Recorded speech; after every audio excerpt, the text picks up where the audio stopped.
Okay, it says we're live in 1 second. So, hey guys, welcome to our live spoiler talk of, or after you read Shadow of the Kyoshi. I'm here today with Fran. Go ahead and introduce yourself. Hey, hi guys, I am Fran of A Healthy Dose of Fran, and it is an absolute pleasure to be here. And then below us, we have Morgan of Airspeed Prime. Go ahead and introduce yourself. Yeah, hi, I'm Morgan. I run the YouTube channel Airspeed Prime and also the Avatar fan site, Avatar The Last Airbender Online.com. And yeah, also nice to Wait, be I here. did not know that. Wait, so you do the Wikia of No, it's Avatar? just a fan site. Oh, it's just a fan site. Got you. Understood. Okay, I Yeah. didn't know that about you. That's pretty cool.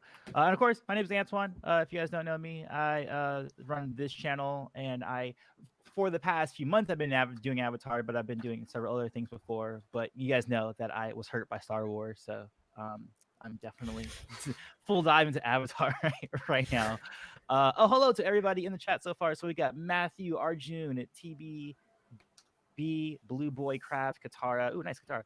FRD, Benjamin, and TCM. Hey guys, welcome to the stream. This is just a pre-show, so this is kind of like open discussion. Also, it gives you guys time to know that this is a spoiler review, spoiler discussion of Shadow of Oh, yeah. Kyoshi. So please get out of here if you don't want to be spoiled, because there are a lot. I think FCE actually does a really good job of presenting compelling plot points that can be spoiled, and I think that's one of the highlights of his writing. So yes, Totally. this is your warning, guys, about what it is. So what did you? I know you, Fran, had read this because the UK is weird right now, right? With its whole like Yeah. the book and everything like that. So you got to read it last week, I think, right? Yeah, so I was off sick from work and I was like, well, let's trick my phone into believing I'm in the US and illegally get an ebook to, I do that with to my read on VPN my all the time. When phone. I was in Japan, they didn't have NBA. Like there was no like legal way to like watch the NBA there. And I was like, what? How? Yeah. And so I went to like a sports bar, but like none of them really, even though they said they were open at 10 a.m. for games, I was like, Google's lying to me. I had to use my VPN, and then I just said, hey, I'm in the United States, and I got to watch my NBA game. So like, yeah, I feel you. I feel you. Oh God, yeah. I was so Oh, by excited, the so I way, managed to get it. Tonic Time Oh, says he loves your accent. By the way, oh, thank you. you're gonna love both their accents. They're both non-American, so you're gonna love both their accents. So I managed to get it, and I'd read a little bit of it before then, but managed to like binge read the rest of the book in that one day. I laughed, I cried. My parents came home, and I was kind of sort of crying on the sofa, and they didn't know why. So I didn't want to say why because they would not understand. So I just kind of went with the flow of it all, and it was like, oh, it's just a bad day.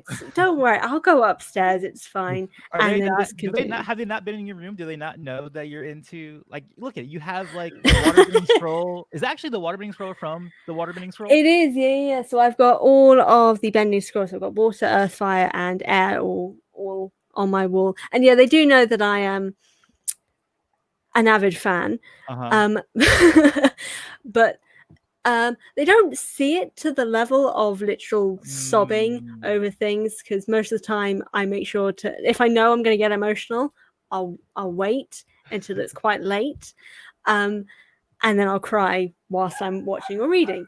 So this was the first time they experienced true emotional response from it. Turmoil. Oh I had that yeah, too. I didn't have I wasn't weeping, but I was like I did like a oh my god, because at one point, as we were talking about before, we're not gonna talk about it yet because we're still in pre-show, but the ending bit with that certain avatar and like you know who Kyoshi thought that was, I was like, yeah. what's happening right now? And because I wasn't sure like what they were going with that, and I was like, no, that doesn't make sense because that the line would it.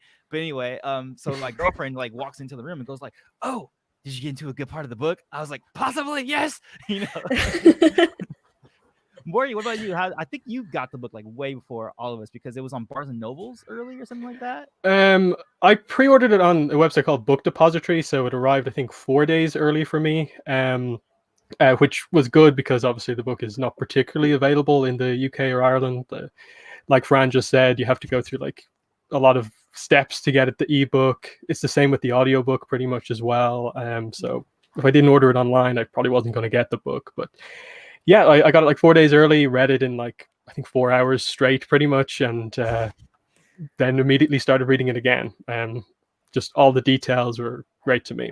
I had the same sort of reaction to you with the kind of stuff towards the end with some of the like place name reveals and details and so on. That's just kind of my style of the stuff that I love in Avatar. Oh, that epilogue. I was there for that epilogue, man. That had me. Oh, someone else even said that too. Oh, I literally did not see your comment until just now. Pat asked. But yes, that epilogue though. For real, that epilogue though. All right, guys. So we're about 2 minutes out from the official discussion. This is your 2-minute warning to get the heck out of here if you don't want to be spoiled on anything Shadow of the Kyoshi or Rise of the Kyoshi, because we're going to be, talking, because this is really, I think this story does feel like one big story rather than because usually with series, you kind of get, if you have second book, you're like, okay, we're gonna have like, it's gonna be a whole thing. But this definitely is a self-contained duology on its own if they do continue it, because I think they could still continue it, obviously. I mean, because there's so much more life for Kyoshi. And 2 minutes, you don't want to spoilers. But I think this definitely is you can't talk about one without the other. So like, definitely if you haven't experienced the book at all, or you don't care about being spoiled or anything like that, then stick around. Who's got the dog? I think it's one of my neighbors' dogs. Wait, so in terms so you guys, for instance, I live in America, I'm in Los Angeles, you guys are on the other side of the pond, Ireland and UK proper, and then like how does that, is this the weather the same? I don't know, like, because I know it's small. Like, what, you guys are only like what, the size of California, or like slightly bigger than California, or something like that? I don't know anything about like geography or sizing or anything like that. I didn't even know Minneapolis was actually in America, so that gives a sign of how little I know. I think probably about the size of California, I guess, is like as a whole, like both UK and Ireland. I think that's probably about the size. I would. So the weather that he's experiencing is the same weather you'd be experiencing, more or less. Yeah, more or less. Yeah. More or less. Yeah. Gotcha. Just same like with Northern California, Southern California, we have slightly different temperatures like that, but it's almost the same. All right, cool. So we are going to start. Let me hit up this sweet banner. Thanks, Fran, again for introducing me to this most amazing website. Hey guys, welcome to After You Read Shadow of the Kyoshi. We're going to discuss a few things today about the book. Spoiler filled everything we're gonna be talking about. We're in spoiler territory, so I'm sorry if you guys haven't read it and you're being spoiled, but just go away. This obviously says After You Read, so if you're here and you click the button, it's gonna be your fault. So we're gonna first talk about our general thoughts, then we're going to go into a discussion of Kyoshi and everything that was happening with her in the book, discussion of Yoon and everything that was happening with him in the book. Big spoiler, Yoon's back. So that's the big one, guys. So if you weren't around and this is a little bit of a teaser. This is the stuff that's going to be spoiled. Leave. All right, guys? And then we're going to have a discussion of the past avatars and the past lives, and then a short little Q&A at the end. So general thoughts. We're just going to talk about overall how we felt about the book after reading it. For some of us, we just came off of like 1 day of reading it, aka me. For Fran, I think you finished it 3 days ago or 4 days ago, something like that. Yeah, about 3-4 days ago, yeah. And then Morgan is on his second read right now. I believe he's like towards the end. Actually, you just passed no, you weren't on the ritual. What chapter did you just do?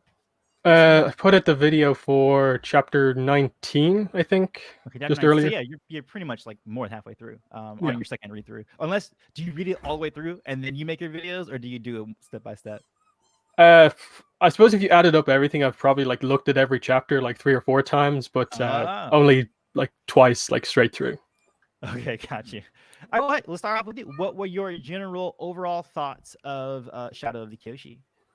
Yeah, like the first book, I thought this one was excellent. That's probably the general thoughts overall. I still overall prefer the first book just a little bit, but I really appreciated what they did here. Like, FCE is an amazing writer for Avatar. The detail of the lore and just the details surrounding like bending and the way he talks about it.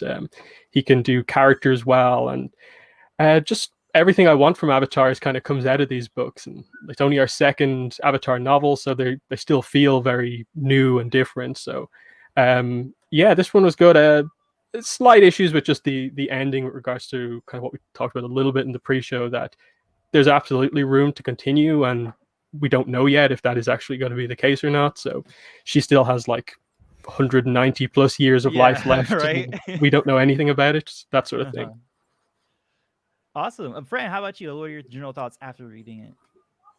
I suppose my main thing is just, for me, I kind of preferred this book to the first one just due to the deeper look at characters that we seem to get in this, as well as like lore and history, especially through the Fire Nation, which, considering obviously everything that Avatar is kind of about in terms of the Fire Nation, getting an insight into like the royal family and the politics and the clans and all these sort of elements of it, which is really fascinating for me to kind of compare to Avatar.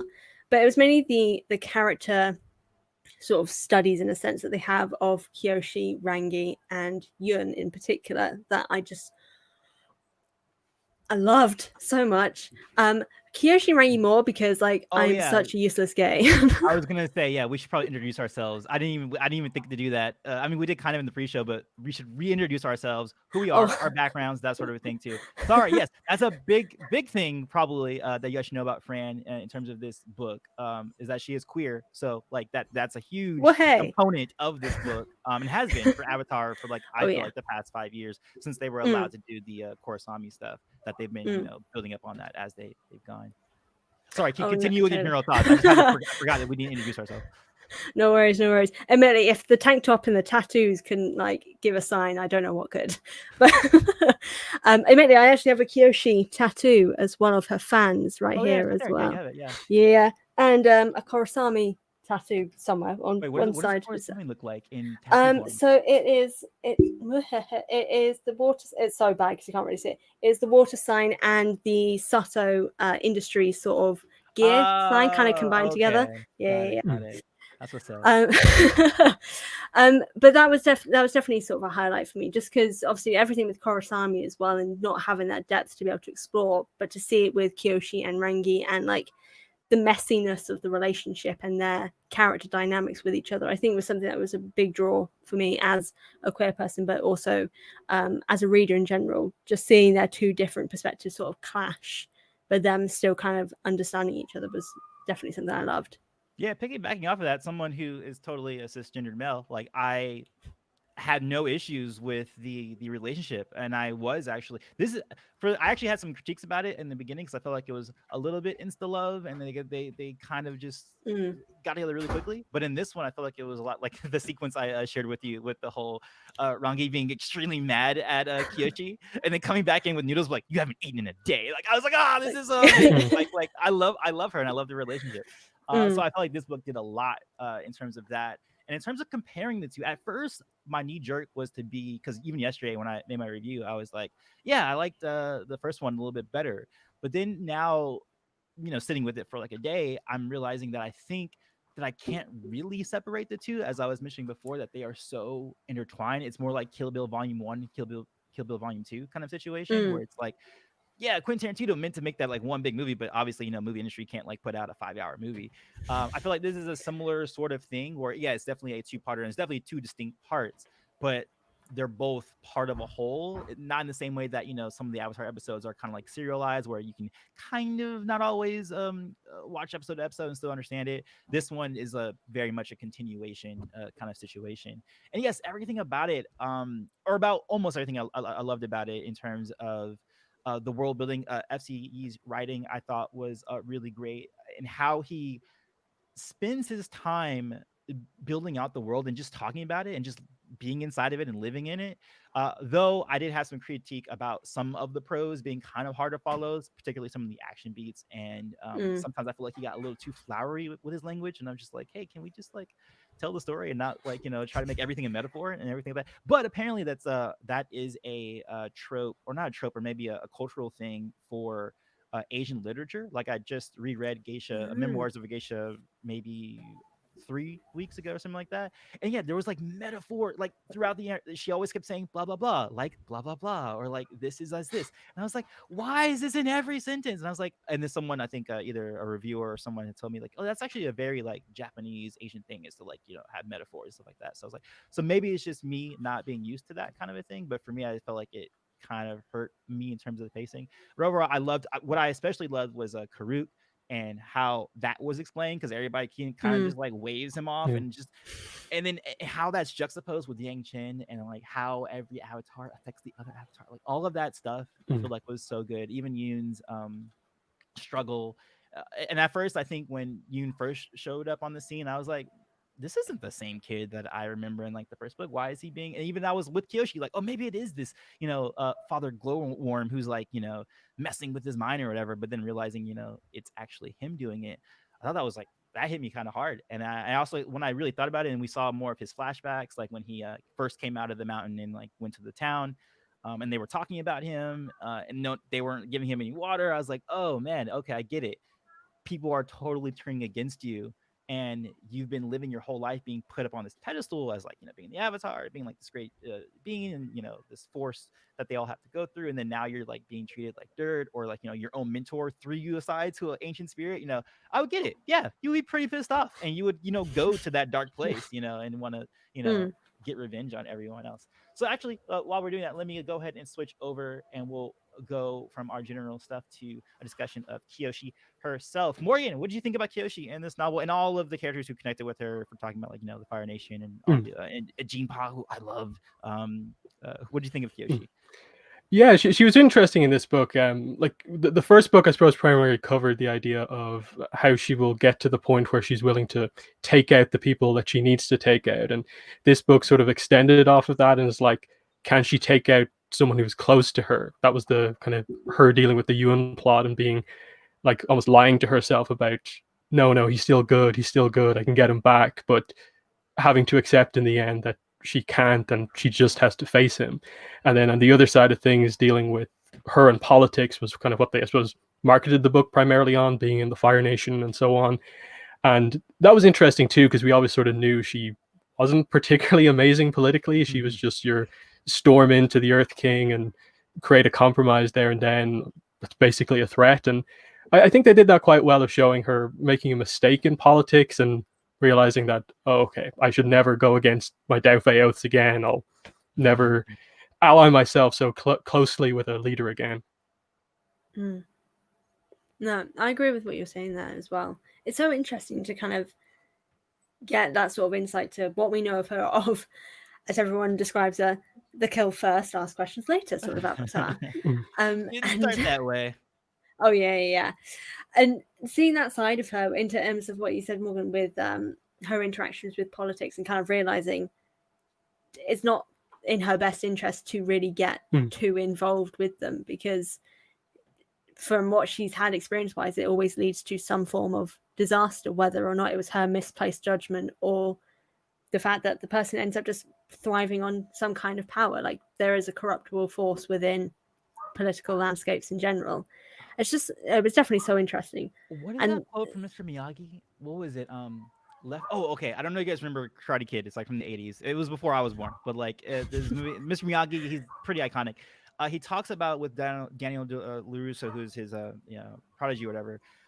He says, like, I think he says, left road, either you go left road or you go right road, but if you go middle road, squish.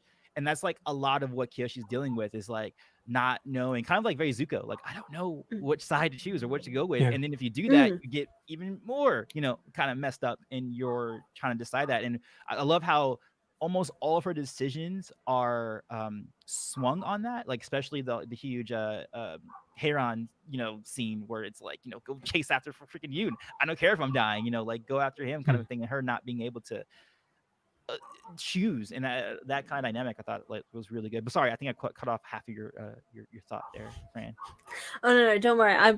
I was mainly just going to continue the sort of comparison they get with it. Like, everything that I was reading in this book, I was just thinking of like the comparison between Kyoshi and Korra as well. Korra was very politically flawed in a sense, in that sense that, and even the kind of being tricked in a sense by a political leader is very Korra-esque also in terms of it. So just seeing Kyoshi herself also take the wrong path, go too far down the wrong path in some cases as well, especially in terms of trying to prove something has happened, something's occurring, for it to turn out to not be true whatsoever, and that she's made a horrific, terrible mistake that is leading to a further horrific, terrible mistake. It's interesting just to see how people can then later gain this perception of Kyoshi being this ruthless, murdering tyrant of an avatar, really, to bring about law and order, in a sense. So it was fascinating to see kind of how that sort of mystique of her came about. Reputations of Avatar, I think, is a huge thing that was covered in this book, and we'll talk about a little bit later.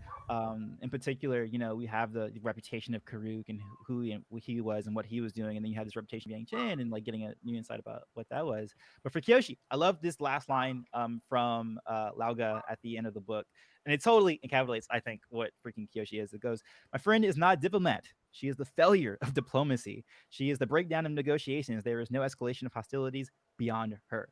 And that's kind of her choice. Like, it's kind of like being the Dark Knight, like at the end of that, and being like, well, you know what? Like, I can't, do everything right or make the right decisions, but I can be like this Dark Knight. That's what Kyoshi kind of seems to be implanting on herself. And she is, if we do get more stories, that is kind of like who we're going to be seeing, from this point on, because she's been a changed woman at this point, is that, yeah, she knows she's not politically minded. She can't deal with all that stuff, but she does know that she's pretty badass at bending and that she can shut people down if she needs to. And she will be that final step. Like, she won't come in necessarily and put her hands in the middle of she wouldn't be, a Yoon, or she wouldn't be a, I still can't say his name properly ever since the audiobook came out, but is it Setso? No, Jinsu. Jinsu. Jinju. I don't know how to pronounce it. Jianju. It's the audiobook is it's Jonju. Jonju. Okay, Jonju. She knows she can't do that. Like, that's just not in her tool set. But she does know that she can, shut people down. And I think it's intelligent for her to remove herself from those sorts of conversations, those sorts of circles, and only come in when her best benefit comes, where it's like, okay, when force is needed, I'm gonna come in and create force. But beyond just Kyoshi herself, like, what do we think about her relationships with some of the other characters?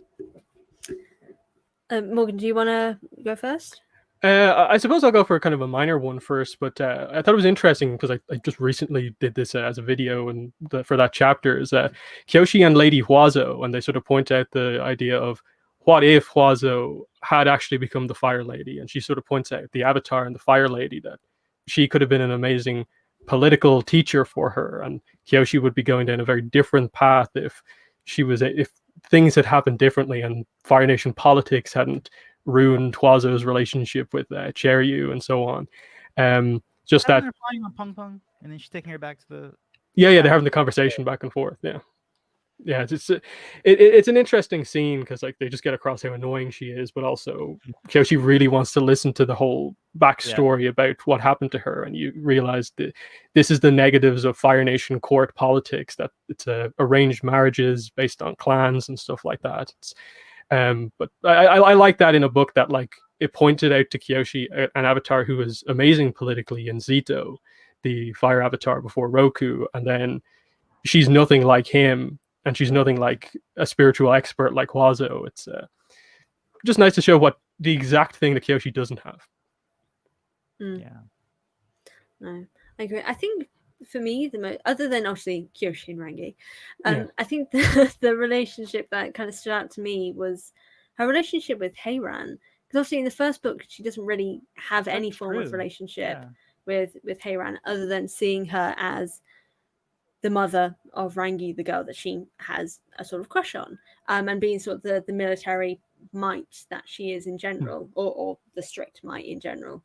But in this one, they really formed sort of a bond to the point that Kyoshi would rather risk the chance of losing Yun to who's running off than lose Heiran. Obviously, some of it is part of her not wanting to lose that relationship with Rangi, but also she's in a sense kind of refusing to lose a life in front of it. Like, even though Heiran has told her, if I die, I die, but you need to stop Yun because he is going to cause problems.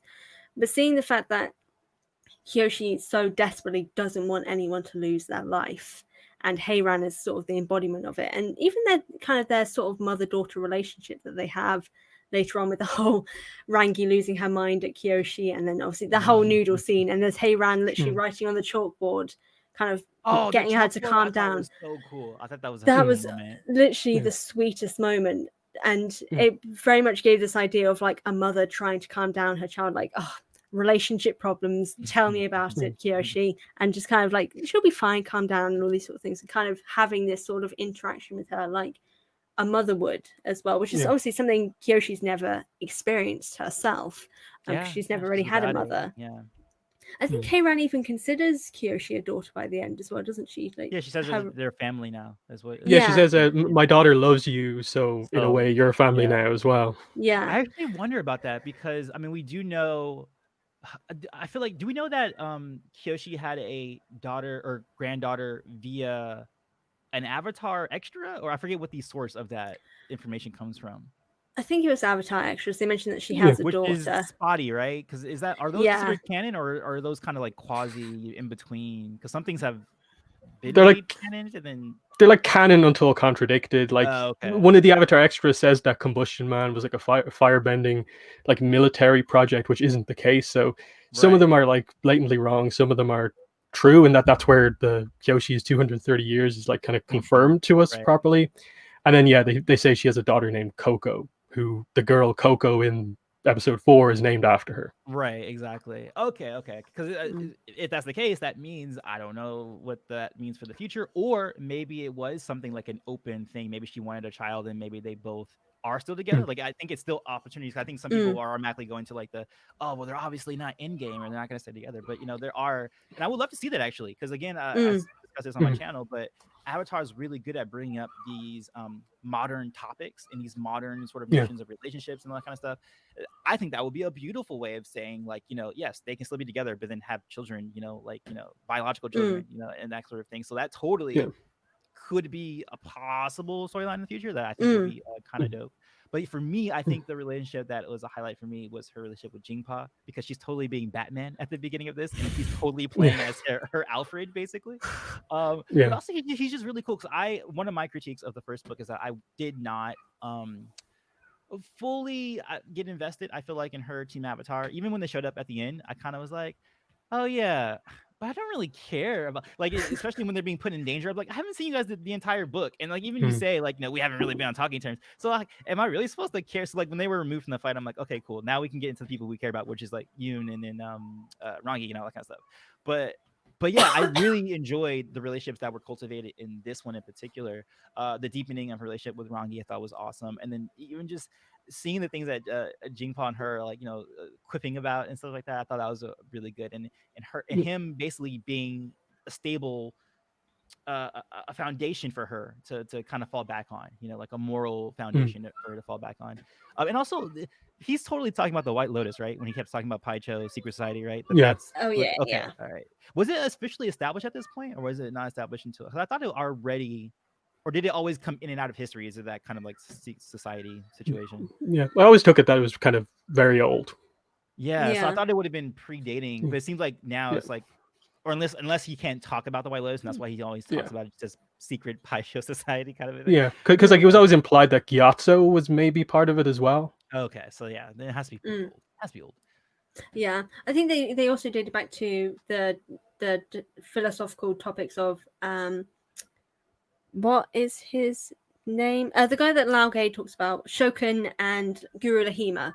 There's the idea that their teachings were a connection to some of these societies as well. And also the idea that he might be a predecessor to the Red Lotus, Laga, and like that whole philosophy, because he's about assassinating political leaders. And I like how he kind of changed too. He has this little arc at the end. He was like, usually when I come to visit you, you would be dead. And then, but you know what? I've kind of like changed my ways a little bit, just to let you know that, hey, we're watching you. And to, because I think in the epilogue, we have all these inner thoughts of the Fire Lord, and also kind of seeing like, he's not the, what am I trying to say? The weak link that we were kind of, led to believe at the beginning. Like, it's kind of his own ploy. That's his own game to play. Because at the end, he has all these like freaking ambitious ideas of what he has. And I'm like, wait, what? This wasn't the character that we were following the entire book. And you're like, oh, I see. Okay, he's playing the game. And I love that Fire Nation was very much, Fire Nation is kind of like its own little Game of Thrones, because of these clans and families, who are like loyal to each other, and how those can create bigger wars and stuff like that. But to see like him having these thoughts at the end, I was like, oh, okay, I see what you did there, buddy. Were there any other notable Kyoshi relationships that we might not have talked about I suppose maybe a little bit on Kyoshi and Rangi itself, more? possibly. Yeah. Okay. Yeah. Yeah. Well, I suppose the thing that just kind of picks up with me is just the conflicting ideals that the two of them have. Like that really comes into like a huge conflict in this book in general, especially with Rangi very much being, if we don't go by the rules, we shouldn't be doing anything at all if we can't stick to these concrete moral laws. Whereas Kyoshi has come to realize that there is no feasible way for everything to be done within these moral guidelines, which is something I think that's what I kind of like about their relationship, is that even though she knows she has to do it, she refuses to have Rangi like basically go against her own morals. So she keeps Rangi out of it throughout all of it, pretty much, in relation to things that are morally wrong in a sense. So I kind of like that idea of that relationship of Rangi knows what she's doing. She hates it. She doesn't like it. But Kyoshi knows that she doesn't need to do it and is just keeping her out of it. So I kind of like that aspect of them kind of trying to keep each other safe in that regards. Yeah, and that's another thing, like Heiran and Kyoshi bond over. Like their first conversation is basically like, there are places Rangi won't go, and they both agree that we need to keep it that way. Rangi can't get her hands dirty. She's too pure for this. She's too good. And I suppose just in general on Rangi, I really thought this book, they did a good job at kind of developing her, because we saw her deal with so much happening in the Fire Nation, her kind of country falling apart, issues with her mother, issue with her girlfriend, and just so when it got to the point where she was on the verge of like snapping, and she was the one to start the riot in Chungling, it was like that made sense, and Heiran could see it coming, and then she like knees a girl in the face and like knocks her out, and it's like, that's Rangi, 100%. Her going too far, yeah, too. It's like she's like beyond paladin. She's like a justice, but then like goes like a step further. Like she's like a daredevil kind of situation where like she's about to like kill this person, and then Kyoshi's gotta be like, "Yo, relax, like come on." Like but I like that there is, and they have similarities too. Like where you were talking about their differences, they also do have like these similarities of like Kyoshi could have easily been on the other end of that, depending on who that person was to her, or what that rivalry was. And it could have been Rangi who could have been the one to pull her back. And I kind of think that that's possible because they can recognize those kind of traits in each other. So they're able to, balance each other because there's these differences and similarities between them. And I think we definitely see that in that final moment as well, of when obviously Rangi is injured quite severely, and Kyoshi is literally about to go into, kind of was already in the avatar state, but Rangi pulls her back, knowing that she can't be in the avatar state for what she needs to do. She can't lose all that power. So Rangi helps pull her back into this reality. I just love it. The gays are winning, I think, is basically what this is. We're winning. And thank you, FCE. Yeah, I think it's good that they are able to do this. It feels like it is a direct response to not being able to do Kurosami the way that they really wanted to at the end, because I was one of those people who felt like it was kind of like, whoa, what, why the show's over, what's going on here, but to be able to now have, especially now in certain climate, that creators are allowed to kind of do this now, because before if they did, they had to like be very subtle about it. Even now, actually, I do want to make a comment, because you did mention earlier, Morgan, the title girlfriend, but they never actually use that in the prose. Like actually, specifically, Kyoshi says friend in the book, and I when I read that, I was like, oh, is it still kind of being like a little bit of don't want to put the title on, or is it just a case of that is their relationship? Like, is their relationship that they haven't really put a label on it quite yet? Especially because they've been separated for many months, or maybe even, was it months or was it almost a year that they hadn't seen each other? I think it was almost a year. Right, because she's 16, right, in the first book, and now she's 17. And now she's nearly 18, I think. Right, and they give her exact age to the day in the book. Actually, they like 6,000 something year of Kyoshi. Yeah. So it's like 17.6 or something. I think it works out. Oh, that's pretty cool. But yeah, so I wonder, is it a case of them not having a label on it, or is it because it's so new, because they had just met each other again, that they haven't had time to really discuss, I mean, because there's all this conflict going around them. I don't know if you guys even picked that up at all, or any commentary. I kind of did a little bit. It made me think a little, possibly maybe that was like a world building aspect. Like maybe it was more in terms of same sex relationships back in that further a time. There wasn't actually a terminology for it. Like they wouldn't use That's the same. actually very true. Yeah. Because I know that there was something like even in our own history, that terminology wasn't always used for queer relationships. There was often a different word used. I can't remember what words have been used in the past. I know within the lesbian community and women loving women community, there is the lavender use of like the terminology for lavender, because that was like a symbol for if you're a woman who were into women, you would have like a lavender or something like that, like on your clothing somewhere to symbolize that you were Was that in old time interested in UK women. or is that in? I think it may have been possibly just UK, but I feel like it may have That's also pretty cool. possibly been in the US as well. It was like late 1800s, early 1900s. Oh, It okay, I was like that. common. Same with the monocle. The monocle was a very big lesbian thing as well. Oh, I had no idea. Okay, that's good. That's good to know. That's really good.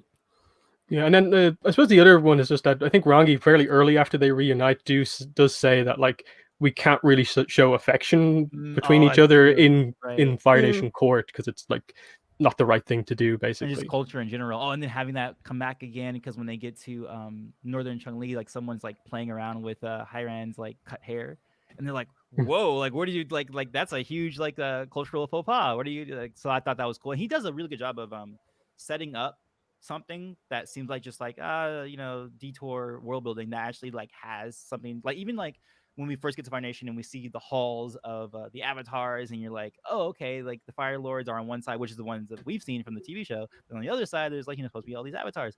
And then like that comes back again when Yun is there, melting, like, because he has this like water bending, earth bending thing going on that he's kind of discovered, which I thought was really awesome, particularly because of his. Oh, since I'm kind of like doing this, let me go ahead and transfer over to Discussion of Yun. I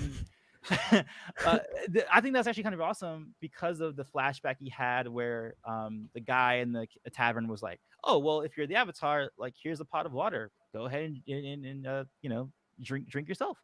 And then I think his ability to do that kind of stems, or at least his want to do that is like him not being an actual avatar, but still wanting to do that. And also just knowing how deep you can be as your own bender and taking from disciplines of other bending. Like that's how some of our, the greatest new abilities are discovered, whether we're looking at like Iroh and redirection or wherever else, or like, Bolin with his lava bending, which some people think might be genetic because he has a fire bending mother. Wait, fire bending father, earth bending mother.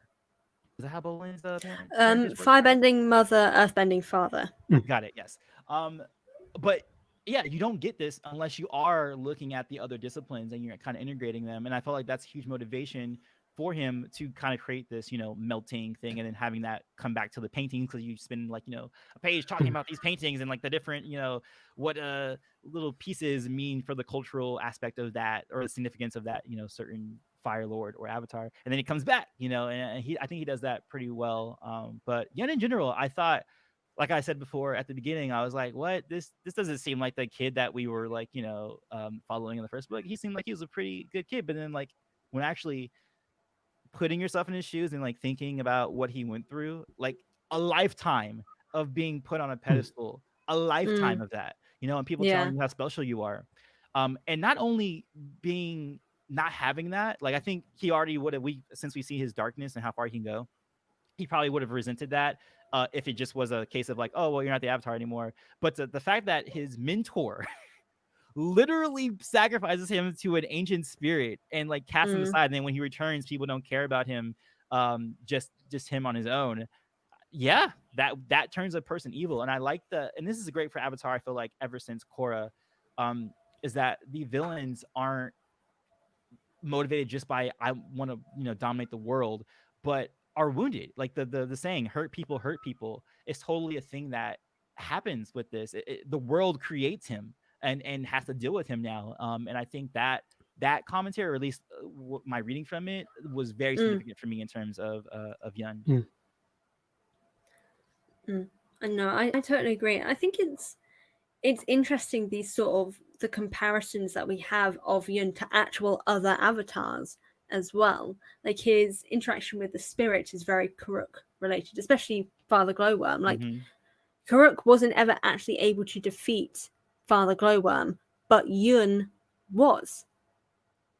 And that's marvelous in and of itself. Like, someone who isn't an avatar has been able to defeat a spirit that the past avatar wasn't able to. And then same with his relationship with Kyoshi. Obviously, there is this huge resentment for Kyoshi in general, because he believes that she has taken everything from him, like she is solely to blame.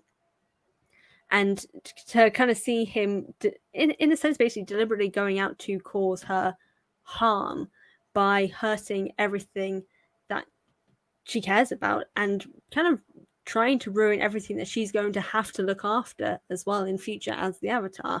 He causes this political landscape in the Fire Nation to a more darker extent than it was before. Obviously, it was a sibling rivalry to begin with. Him kind of getting involved caused more issues there in general, and the fact that he doesn't care kind of gives this idea that he's doing this all to kind of get back at Kyoshi. That's interesting. I actually didn't have that reading. My reading of it was that he did care about Kyoshi and felt like she was the only innocent of the whole situation, and it's just that they were they had conflicting views of how to commit justice on these people who've wronged him, kind of a thing. Because I always felt like at any time he could have, attacked Kyoshi, but he didn't directly until the very end, where she, forced a confrontation with him. But yeah, I felt like it was consistent, or to me, the reading was consistent that he did not have anything directly against Kyoshi until she says the thing about what did she say at the end? The forgiveness, I think. Not forgiveness. What was the thing she tells him that like pisses him off? At the very end of the book, like the final conflict, to let go of his anger or something like that. Yeah, or something like that. Or you shouldn't. It was something. It was a phrase like you specifically shouldn't be something. And he says like, and that's like the thing that brings him back to her and goes like, well, do you think you should take back what you said about? Oh, I can't remember what it was. Like it was a specific line. I can find it in a second. But yeah, I felt like that he didn't have direct animosity, because I mean he understood where she came from, like coming from nothing. And them both coming from nothing and making themselves greater, and that he just wanted her to kind of like stay out the way while he's on his revenge spree. Just let me do this. But it just sounded like he kept putting people on his list. He's like, oh, okay, I got this guy, I got this guy, I got this guy, I got this gal. Yeah. And then it seemed like he wasn't gonna ever stop, and that's where it was like, yeah, she's like, yeah, bad. Oh no, totally. I mean, that was definitely the reading that I had before. It was the kind of the final bit where he's basically saying, oh well, when he's injured Rangi, and he has this conversation with Kyoshi, making her apologize for taking his avatar hood and all these different things. Kind of in my mind, I started to look at everything that he'd been doing throughout it in a different way, and that was more seeing, okay, him going after Heiran, it's going to hurt Rangi, but it's also going to hurt Kyoshi because of her relationship to Heiran and Rangi. He's going after the Fire Nation politics because that's what Kyoshi's trying to deal with at that current point. That's going to cause problems. So in my head, I was like, everything he's doing, whilst obviously also for revenge in general for what happened in his past, the underlying bit for me was that in the end, it all tied back to Kyoshi and his anger and sort of resentment of her for taking what he was meant to be. And that's just kind of like how I ended up thinking of it. Maybe wrong, but that's kind of like how I ended up thinking of it in my head. Yeah. I was like, oh, I didn't really think about that when you brought that up. I find it interesting that like it's actually Zoryu who ends up having probably one of the more interesting takes on Yoon when they talk towards the end of the book, and that he's the one to point out to her that like the line here is, I don't think he realizes it himself. Consider his deeds, Kyoshi, not his words. Right. Who has he been causing the most pain? And then he gets to the point here of Jeonju and the others might have lied about his avatar hood, Kyoshi, but only one person truly stole it from him, you. And that informs her going into their final conflict, which once the fight gets to that point, she realizes that, oh, he hasn't said it. He's acting like he's taking these people out for me as well, almost. Right. That I'm innocent in it, but he actually does deep down have resentments that he almost hasn't figured out himself, which is very interesting for like the villain of the book to not really be so conflicted about should he be angry at the hero or not. That's actually really that's a great I think that works. I think that's a great of both, that he just like especially because he's had this, this really, strong bond with her for so long that I think innately he just thinks, no, she can't be like my enemy. She's not my, like, I don't have anything against her. I have against everybody Yeah. else. But then truly, having it deep within him, being like, no, I do have a Yeah. great resentment that he hasn't really, come Yeah. to terms with. Yeah, I think Yeah. that's Yeah, like fantastic. Jonju hurt Kyoshi just as much as he did Yoon in a way, Mm-hmm. with killing Kelsong and stuff like that. Oh, that's one of my favorite fight scenes ever in Avatar. Period. I don't care what anyone says. I don't care how short it is. That's amazing to Yeah. me. But is there anything else we can? I mean, I guess we could talk about. Well, yeah, there is kind of a connection between Yun and Karuk in the whole glowworm situation. Uh, Mm. what do you guys think about that? Like like him being in the spirit world and like facing. I think it's a week, right? Because he says that it's been a week since he came Yeah. out. So he's been fighting him for nearly a week, which is insane. Mm. Mm. Do you want to go first? Sure. Yeah, I thought that was very interesting, especially just the sort of placement of those interlude chapters over the course of the book. Mm-hmm. That, like you meet Yoon in sort of the present day before you then go back to get the reveal that, oh, he's defeated Glowworm, and it's not that Glowworm's controlling him; it's like Right, the he's reverse, controlling. basically. Exactly, yeah. And just like that reveal of a sort of new spirit possession morphing sort of technique, in that even Glowworm was talking about something we hadn't really heard about before, just the idea of like a spirit consuming a human like body and soul, basically, to I haven't read it yet, but in power. Turf Wars, wasn't there a guy who had a Yeah, fusion there's with? a spirit Yeah. that passed through him, and so it wasn't Yeah. that he was possessed. His skin just kind of changed, sort of like in the one Okay. beginnings episode where that guy is kind of like part tree. Yeah. Oh, right, yeah, Yeah. okay. Yeah. Understood, yeah. Okay. Yeah, Like so in this one, it's so yeah, they kind of clarify the difference between the techniques of like the Got passing it. through, the spirit consumption. I guess this is the reverse human consumption and how it works. And I thought that was good, just attention to detail, just taking in that. Oh yeah, we do have all these weird examples with like Tokuga, even the Avatar before We Are Bonded Forever is basically an example of this to a degree. Because Rava passes through one to transfer the elements and increases energy and stuff like that. So it was interesting, and then just the details like, oh, every time Yoon hit Glowworm, he got smaller, and Yeah, then that was very consistent with what yeah, happens with Rava and Vatsu. I was like, oh, hey, look at that. Like, yeah, that's good stuff to me. I feel like it feels like it's the same world when that kind of happens. yeah, and then they kind of clarify that, oh, Karuk in his fight with Glowworm made him shrink like 4 or 5 times at once. So Right. Yoon faces a weakened Glowworm, which is why he's able to win. Because I think Glowworm actually takes offense on Karuk's behalf when Yoon says, "Oh, I'm just Yeah. as good as Earthbending as him." So He's I, like, I "Dude, liked a lot he of that weakened stuff. me. He weakened me over, however long they Yeah. fought for. If it was a week with Yun, who knows how long Karuk fought him. Mm. But yeah, I like that a lot. I'm trying to think if there's anything else. I mean, we kind of covered it with him. I'm trying to think. Relationship with Kyoshi, Hyran. Yeah, I think unless you guys have anything to add to this character, we can move on to the next, which we I'm good to move on. kind of are right now because we are talking about past avatars anyway. Mm. But the past lives. This is possibly one of my more favorite elements of this story, because anytime a character gets shit in the Avatar fandom, like in general, I kind of like to latch on to the character that gets the shit and like kind of be their defender. Not that I really care so much about Karuk, I'll be honest, because he only shows up so briefly, so I never had the thought of like, I gotta defend him. But having it now, giving this greater context of what he had to do, and also the idea of like what we were saying before, the representation of what these avatars are. Like in the very beginning of the book, we have someone praying to Yang Chen because Kyoshi's coming to like Yeah. do them in. They're like, please, Yang Chen, save us. And like everybody, we see this throughout the book, that everyone's has praise for her. She's thought of as like the greatest avatar ever. Even Kyoshi like puts her on the pedestal.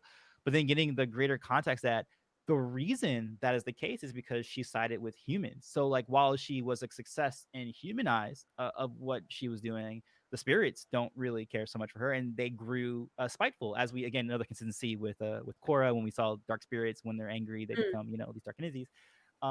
Created these dark spirits who are trying to nuzzle their way into the mortal world and wreak havoc because of what she did. And that is the reason why Karuk is lauded as being like or not lauded, defamed as like one of the worst avatars, because he had to spend most of his time facing all these dark spirits that were and it was him doing his way of protecting, but no one knew about it.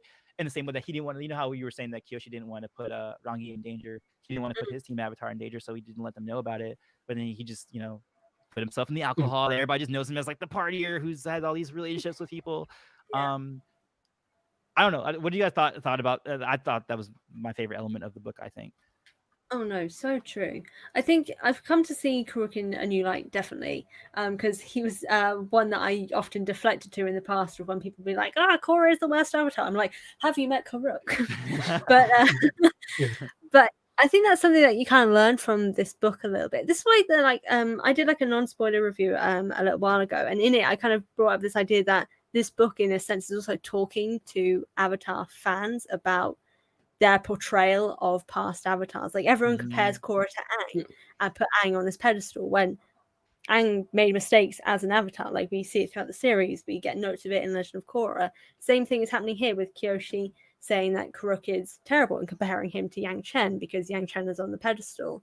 But then, as we find out, Yang Chen was just, she's not just as bad, but she made big problems during her time by siding fully with the humans and giving humans everything that they want, and going against the spirits, which then led to the problems in Karuk's time, with the spirits having built up this resentment and wanting to harm the humans because of what Yang Chen did. And more of that, but giving context of why he died so young too. Like the idea of that as well. His spirit being taken out of each fight. I thought that was a crazy. That was so cool. As well as his party side of it being, that was the only way he could like feel something, was to go around women drinking and partying and all these sort of things. It was the only way to dull this ache that he had from every fight.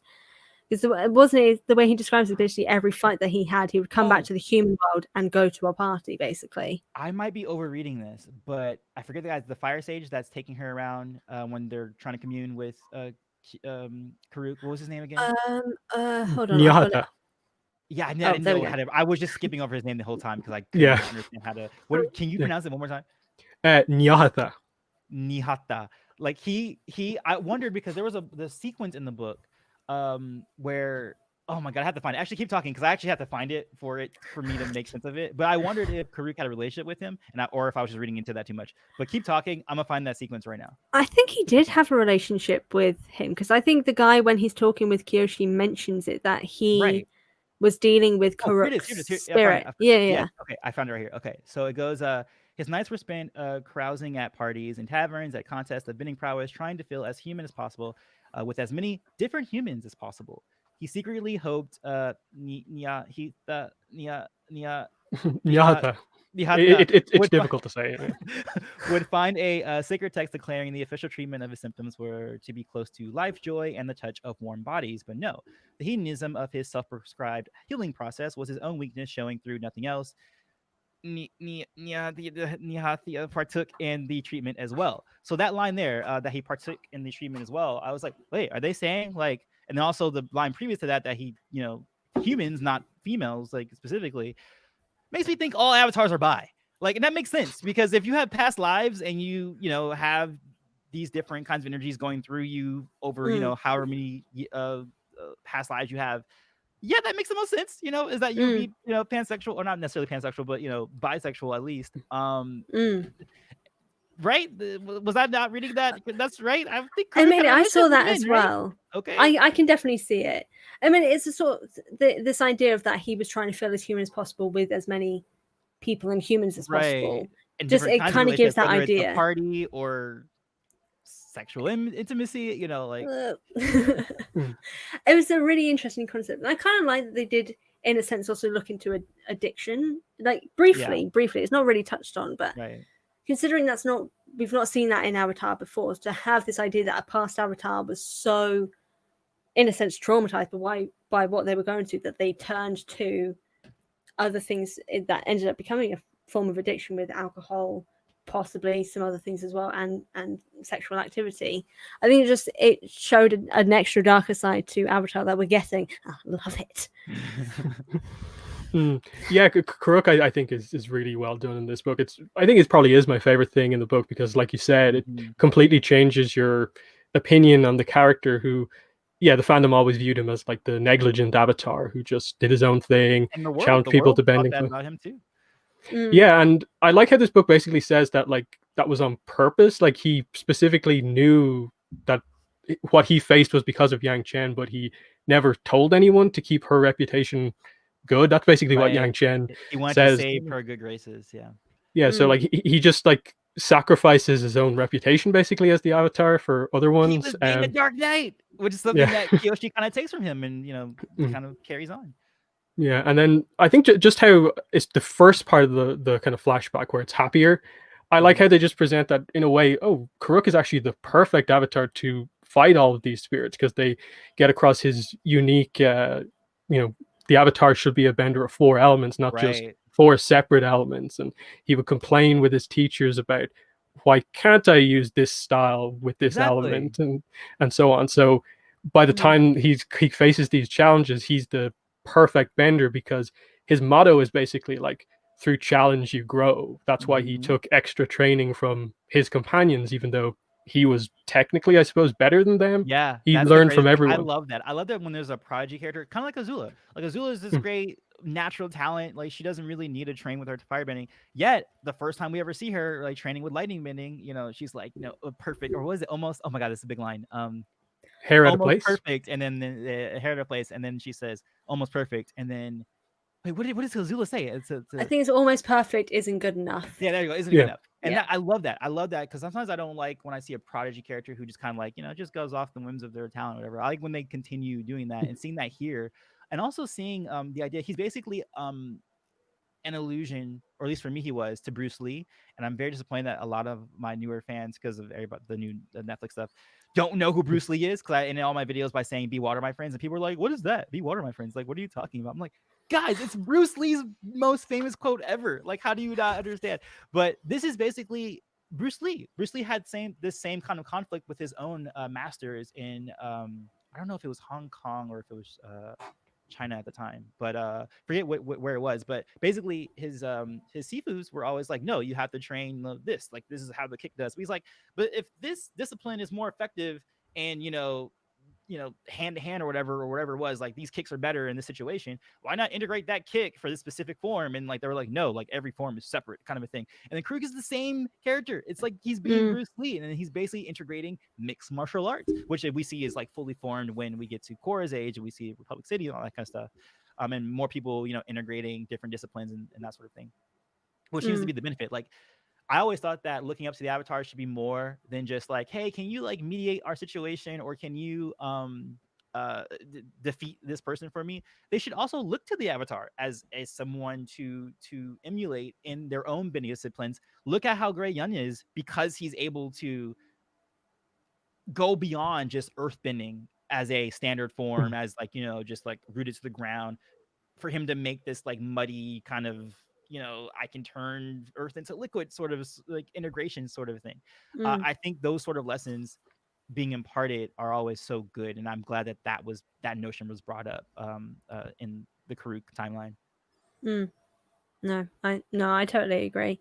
I think it's just interesting. I think you brought it up in your video as well, Antoine, about how every action of a past avatar has impacted on the next avatar as well. And we get like literal evidence of this with all these 3 avatars of Yang Chen's actions led to the problems in Karuk's time. Karuk's problems led to the problems in Kyoshi's time, and so on and so forth. So it's going to be interesting to see if there's anything else that comes out with Kyoshi's story, how what she leaves behind will be what impacts on Roku's time and things like that. Or just different styles too. Like was it Zeto? Is that how we pronounce his name? Zeto? Yeah. The audiobook says Zito. Zito. So with Zito, it's interesting because he had a very like, you know what? I'm just going to focus on Fire Nation, sort of thing. I'm just gonna like correct what's happening here and not deal with anything else. Like having these different ideologies of what it means to be Avatar, and I like that Kyoshi says, "Yeah, let me forge my own path and let me be this kind of Avatar," and she chooses that by looking past and seeing what each one kind of shows for themselves. Like Karuk was like, "Okay, my choice is to fight off these spirits and let no one else know about it. I'm going to protect Yang Chen's good graces." Yang Chen being like, I'm going to side mostly with humans, because I feel like, those are my people more or less. And also the throwback to like Old Iron and like, her talking about all that other stuff and all the other past ones. I thought that was really cool. They do that a lot in this book, obviously. But and then also, having Zito saying like, hey, I'm just going to do Fire Nation. Like I like that we saw different dynamics of avatars and that they're not all going to be the same, even though they're the same spirit passing through each other.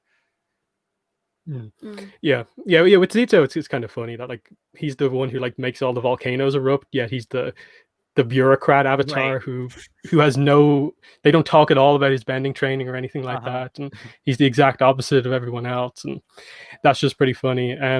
But I suppose with Nyatha, we didn't really discuss him, but I did find it very interesting that they confirmed that, oh, he's a member of the Bonti tribe, which was a really cool reveal because that was only ever known in the, like, I think we got a script of Beginnings Part 1 at one point from Mike, which mentioned all this stuff about the Bonti tribe and it being the origin of all the sages. And I liked how this kind of made that properly canon here, in that like he had the same special firebending technique that the shaman healer had.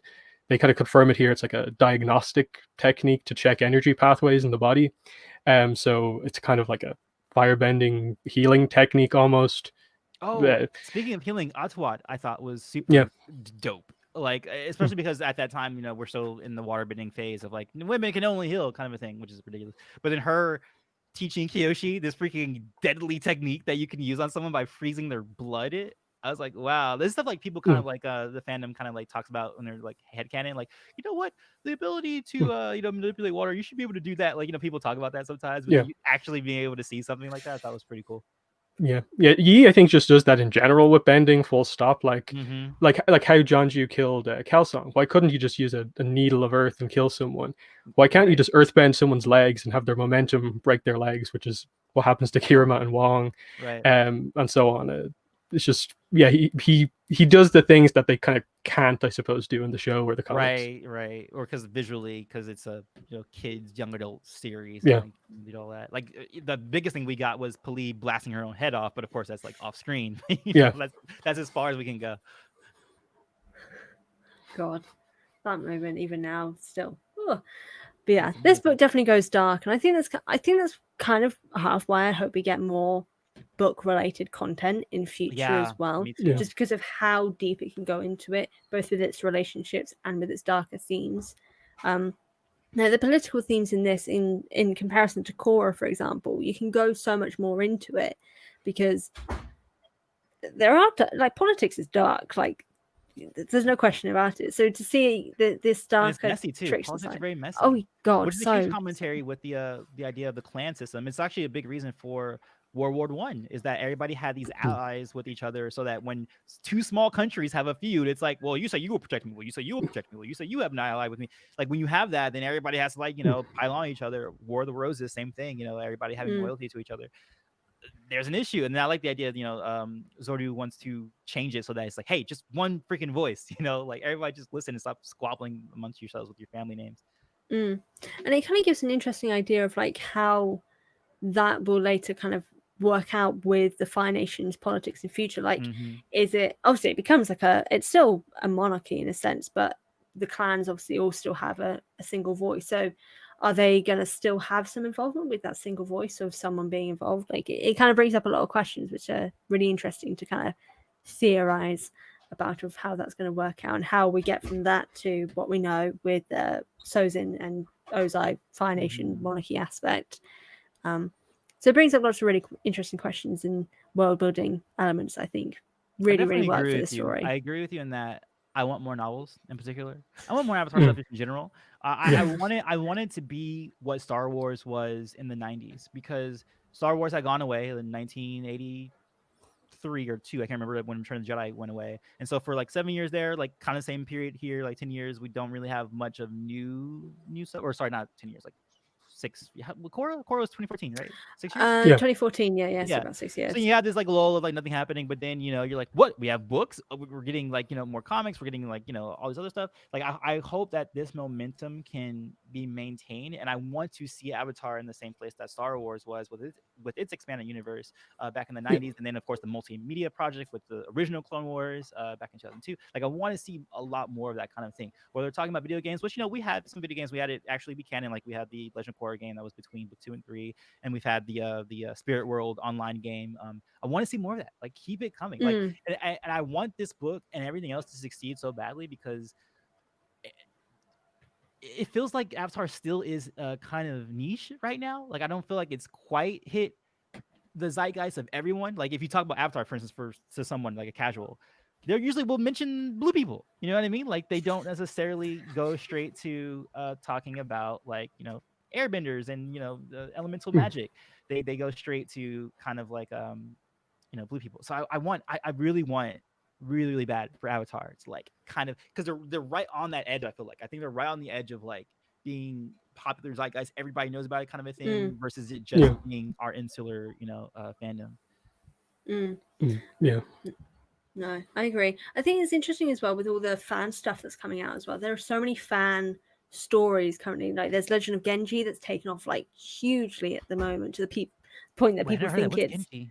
Genji was that? Oh, it's a fan comic series that they did like a preface or pre-story video thing a little while ago for their story of Legend of Genji, which is the Avatar after Korra. Oh, okay, gotcha. And so there's so many fan comments. So there's Legend of Genji, there's Legend of Nico, there's Hikaru's Spiritual Chronicles, and like all these different fan comics are coming out because of the love for it, and the idea that that's going to help bring out this momentum for hopefully more things coming out in the future. Like maybe one of these fan comics grabs the attention of the of Mike and Brian, and maybe they'll be brought into that's the main like that. thing. To do this, you have to put more trust than just FCE or Gene. Last name I'm getting the UN line. Thank you. Yeah.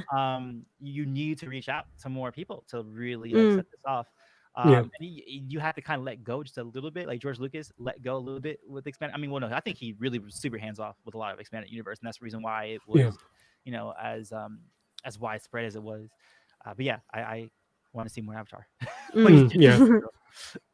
I think what they need to do, probably if they do more novels, is set it in a spot that it's not connected to anything from Avatar or Korra. So it's just completely on its own. They don't really have to worry about continuity except the really big picture stuff. And there's so many opportunities because like we know about like what 9 and Avatars, yet there's potentially 100, 150, and you've got like at least like 9,000 years unexplored, and that's just between one and where we are now. So I want to see my Avatar, the Old Republic. Give me Avatar, the Old Republic. I want it now. My God, that would be so cool. Oh, and as a video game too. Like, think about having like a Knights of the Republic, but like Avatar, and your party is your team Avatar. That would be so cool to me. Like fan of Final Fantasy. I know you guys have played the new Final Fantasy VII remake, but like that is a really good, I think, balance between kind of like the traditional like Japanese RPG turn-based kind of thing, but then also action. Like that would totally work for Avatar. And there's like these elements that you use in that game as well, like building up your materia, blah blah. But like it can happen, and I will buy it. And I think there will be enough people who will buy it, and that's the reason I kind of want people to be more aware about the book in particular. I think you guys will love it if you read it. Yeah, I wish I was more confident about us getting all this extra material, but like we still don't have the soundtracks for either show yet, so it's kind of hard to be that positive when Nick is the overall company ahead of things. No, that sucks. That's the main thing that kind of stings. I wish that they had the rights. Mike and Brian like had their rights themselves, so they didn't have to deal with the Nickelodeon situation. As we know, that's a huge part of Korra's fumblings is because of production issue and stuff like that. But we're now going to enter into Q&A, guys. If you have any questions, again, remember in the chat, put Q&A first, and then present your question, and then we'll do that for a little bit here, probably for like the next 20 minutes or so. Otherwise, I guess right now, what are you guys' favorite thing from Avatar, just in general, like overall, now that we have all this stuff? Probably still beginnings for me. Those 2 episodes are my favorite thing. Yeah, just those are really good. Yeah. I think the Venom of the Red Lotus is probably one of the tops for me. This book, like overall, or just the idea of novels, is really big to me too, because I think that's a huge component to me. Having more of that. I think for me, the Korra Alone episode is still like the biggest thing that I always remember from like either of the series. And I started comparing that a little bit, not like the PTSD element, but that sort of hyper focus on Korra's character to the opening we get for Kyoshi and Shadow of Kyoshi, of her being really angry and frustrated that she's being viewed as a murderer and like a horrible person, all these sort of things, when that's not what she ever wanted. What do you guys think about that, Leah?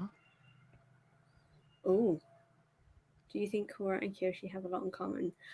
I definitely do, ironically, considering what I We were was just talking about saying. that afterwards. Like we or yeah, while we were reading it like a week ago, we were both. I think I brought that up, and then you reading me that I was like, why is it that like Kyoshi gets, or that's sorry, Korra gets all this flack, but then her and Kyoshi are actually very similar. And then we had someone to disagree with us, another guy, Callan from Analysis, going like about what he thought the differences were between them and why he prefers Kyoshi to Korra.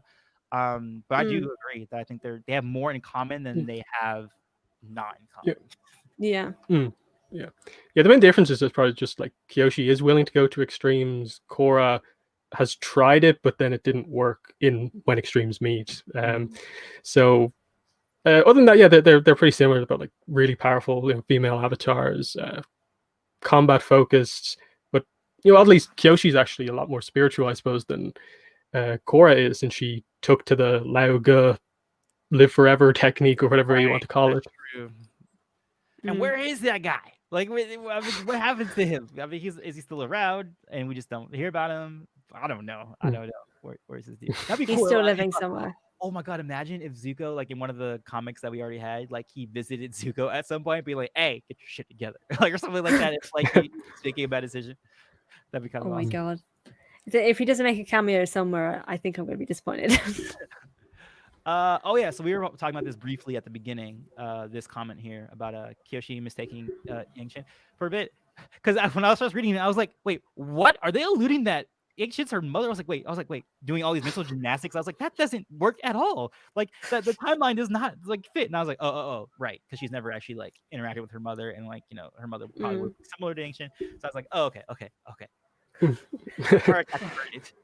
Yeah. This was one of those moments that made me cry, because I was like, oh my god, just the kind of the thing that came from it for me was just like, Kyoshi is so traumatized from what happened in her childhood that the idea of seeing someone who looks even vaguely like her mother is horrifying to her, that it sends her straight into tears. Like, even before even really trying to take a look at her, she's in tears and frantic and terrified. And it was just, oh my god, it was like mixed with the comedy of Yang Chen being like, wait, who do you think I am? Like being confused the entire time. And then Kyoshi crying. The comedy versus seriousness, because they do that. I mean, that's an Avatar staple, period. But they do that too. I think we didn't really talk about it too much. But yes, that maintains itself in this book. Yeah. Oh, sorry. The next one we have is whoops, that's not the one I saw. I mean, we'll get to that one eventually, but this one right here. I mean, it's confirmed that they're for now done, right? Like at least for FP, like he's done, but it's still it felt very open to me. That ending is very open. Whether it'll be another Kyoshi story is probably another question. Maybe there'll be another Avatar story later on. Guys, I don't know if you've been following Ghost of Tsushima. Have you guys been following that a little bit? I don't know if you even. I have not. No. The samurai game that came out recently and is freaking amazing. Oh my god, what if we had that for Kyoshi? I don't know if for you guys who have played or have watched Ghost of Tsushima. Imagine that, but with Kyoshi, guys. You know how beautiful that game is, and like just being able to travel. Oh my god, an open world game with Avatar would freaking make me nerdgasm so hard. Oh my god, I kind of want that too now. Do you think Zuko ever went into the spirit world to visit Iroh once the spirit portals were open? I think that's usually I try to skip these because that's not like really related to the topic of the Shadow of Kyoshi. Why is there so much politics in the Kyoshi timeline, but not as much in the Avatar Last Airbender show? Well, I have an answer for that, but Morgan, do you want to take that one? Well, I suppose it's because the politics of Avatar: The Last Airbender is just a war going on, right? And then politics actually do kick off in the comics, right? Which is after the war, right? Yeah, no, totally, yeah. No, I agree. And then the situation with the Dao Fei in the Earth Kingdom, Fire Nation clan politics being a big thing, are more like, I suppose, specific to this era. So that's another reason why in this era it's so much of a big thing. Why you have your Jonjus and your Chaejins and Zoryus like doing all this stuff that needs to be dealt with. Who are literally playing Game of Thrones, yeah, like that's gonna happen with all that kind of stuff. Yeah, totally. What problems exactly do you think Kyoshi left for Roku to solve? I think we mentioned that before about like each person like leaving off something. Yeah. I don't know if she really I mean, we don't really know necessarily because we don't know Yeah. what early career Yeah. Roku was dealing with. But Yeah. I guess the only thing that he probably would deal with is I guess like people not wanting another avatar who's like always on their back or something like that kind of a situation. Yeah. Mhm. Well, Yeah. definitely looks like he doesn't have anything going on because like most of what we see in his background is him until quite like maybe like mid-20s at least, going around the world training. So we don't really see him dealing with anything in Right. particular I at feel that like he point. was at relatively peacetime, if anything, Roku. Mm. Yeah. Yeah, I think the epilogue of this book sort of maybe touches on it with the idea that like Zoryu has this sort of like multi-generational project to get rid of the clans, which I suppose basically succeeds given what Zozen is able to do. Right. So I guess Kyoshi handles it during her life, but then it picks up again once Roku takes over in Zozen, which is why he has those ambitions for the Fire Nation. Right. Mm. Yeah, I think that's valid. I think. What is your favorite part in Avatar: Legend of Kyoshi? My favorite part definitely was. I'm sorry if you guys hear that in the background. My complete fault. I should have closed my door. Um, I think the line of succession and all the background stuff with the Avatar. I think would be my favorite, and also just the bending itself. Some of the fight scenes. Some of my favorite fight scenes are in this book, particularly in the first one. Mm. I think for me, mainly just because I am that level of gay, it is the moment where Rangi gets mad at Kyoshi and then yells at her for not eating for a day and shoving it into her face even though she's crying and all this. That's the big moment that sticks in I my just head. love that character. I was Oh like my pretty indifferent to her in the first book, and the second book she was warming up to me. But that specific moment, I was like, oh yeah, I'm down for her. She's so cool. Yeah, the table flip over the balcony is also really good. Oh god, yeah. Okay. Oh yeah, when she's mad, I forgot about that. And then she's like, I could have killed somebody. Yeah. And then Kyoshi's like, "Oh, I haven't committed the worst like faux pas in the Fire Nation now." Yeah. Yeah. Was it Kyoshi as well? Just briefly checks over to make sure no one's dead. Yeah. Oh god, Rangi has some big moments in this book Yeah, in no, particular. for So, sure. I love that. Where do you think these novels stand among Last Airbender, Legend of Korra, and the comics? Personally, for me, it's the best Avatar story. For me, I definitely agree. I think I would mention that in my first review of Rise that it's possibly my favorite Avatar story. I wouldn't say it's like my overall favorite Avatar thing. I think that still is Mm. Last Airbender for me, but it's definitely my favorite Avatar story and like the things that are presented, like when we're talking about the politics, or what needs to be the Avatar, or just the commentary it has on the world and stuff like that. I think it's very important for the Avatar franchise, and I think it's very significant to me. Yeah, I think it's like so significant. It's kind of become almost like the third series. Basically, we have Avatar, Korra, and now Kyoshi novels are its own story to itself. I still obviously love the comics a lot, especially the earlier four. But yeah, I probably would at this point probably like if people recommend like after I watch the two shows, what should I read or check out? I probably would recommend the two Kyoshi books before the comics, but I'm kind of just like read everything. Same. I think Korra still was kind of bigger for me in comparison to all of them, but Kyoshi it's a top contender for like vying out the other two series for like something that I'd be more invested in doing and reading and spending my time investing in. Cool. There are a few more questions, but I think that last one was a pretty good one. Or actually, no. Let's do. We can do some rapid fire real quick. We'll do rapid fire really quick. Where was the one that I saw that I was? Oh, okay, this one. Is there or can there be another Kyoshi book? What would you like to read next? Yeah, I think there definitely could be. There was opening to it. What it will be about? I would think it would be seeing what it's like for Kyoshi, kind of being the Kyoshi that we know from Last Airbender, and seeing how that works out and also what kind of conflicts that kind of arises because in choosing the path that she's going to choose there is going to be specific kinds of conflict with that and kind of antagonism when you're presenting that, so I think that would be the plot line for any future book. I would definitely love insight into the Chin the Conqueror moment, like what led to that confrontation with him specifically and all and the how things she even led him basically Kuvira the Earth yeah Kingdom. like what is the story of that? Yeah, I think someone gave like a fan idea that Ba Sing Se kind of hired him to kind of help restore balance to the Earth Kingdom, and he went Kuvira. That's interesting. So that's an interesting idea. But Yeah. that would Yeah, and it was interesting that we didn't really get officially introduced to the Earth King of this era. Like, is it the same one from the Escape from the Spirit World Kyoshi story, the peasant uprising, or not? That's probably something, and a third book should focus on, is her dealings with the Earth King, because the opening chapters of this book, she does kind of talk about how she wants to take a new approach in the Earth Kingdom, different than just hunting down the Dao Fei, and instead take a more Kelsong approach of just changing the place so it's better for the people. So something like that. Yeah, that'd be really cool. I would love to see like how she at least tries to adapt to being a little bit more politically minded. I think that would be a pretty cool significant thing. Hold, let me I'm going to do this off so we can do our ending. Sure, hide this. All right, cool. By the way, I really love this this platform. Again, Fran, thank you so much for introducing me to this.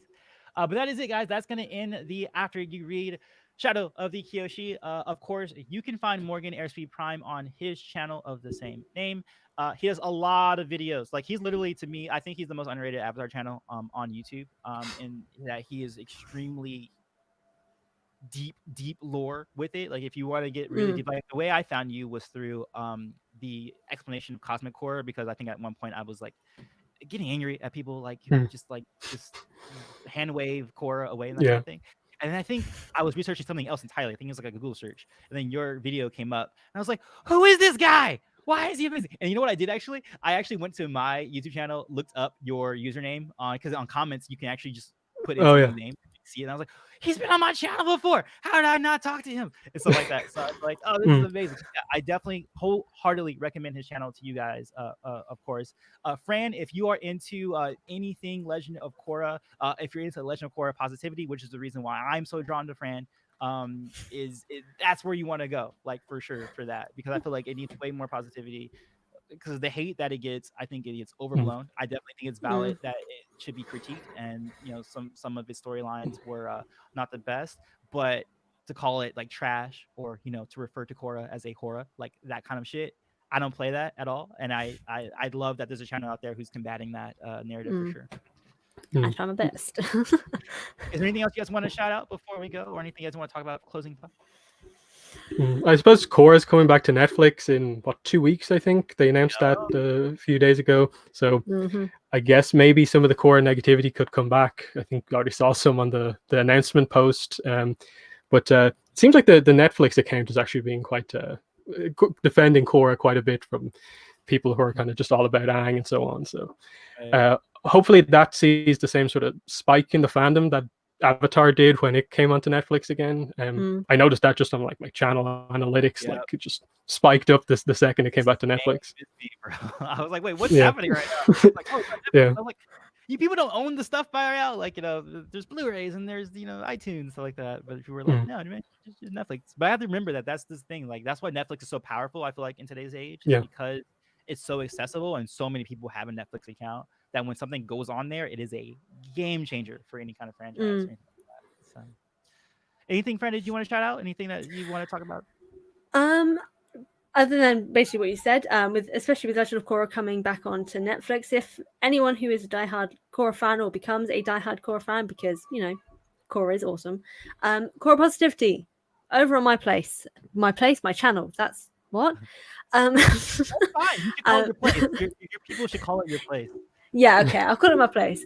Head over to my place, not my actual house, because that's creepy. And cookies, it's all good. Well, actually, I don't even know if you like cookies. Oh no, you guys call them biscuits, don't you? Yeah, biscuits. Sorry. Good cup of tea and biscuits. A cup of tea and biscuits. That's the only time that you can enter her space is if you bring biscuits and tea. Exactly. Yes, and bring it over to my channel for Legend of Korra Positivity, where I will spill the tea on why people need to stop being mean. Oh, do you have any plans because of Korra coming back in 2 weeks? Do you have any plans for your channel specifically? That happening? I've got a few things definitely coming up in the meantime. I've got a few Kyoshi focused ones that I'm working on, but there is one about avatars as a whole, looking at sort of the problems of being an avatar that is going to have a very Korra focused element, and kind of stopping the blame game of avatars in general is the aim with that one. But yeah, be Iroh, guys. like be Iroh. I don't understand how. And that's a big thing too about some of the hate, wherever it comes from in the franchise. It seems like people didn't take the lessons from Aang or Iroh. Like, you know what I mean? Like Yeah. they're like Aang is extremely Hufflepuff. He's extremely kind-hearted. He's extremely compassionate. Yet some of the fan base, I guess, forgets about or didn't. That lesson was not imparted to them, and they don't like lend out that same hand to other things. It's weird. It's weird. It's like, guys, Oh yeah. learn from the show. Like they're trying to tell you these sorts of things.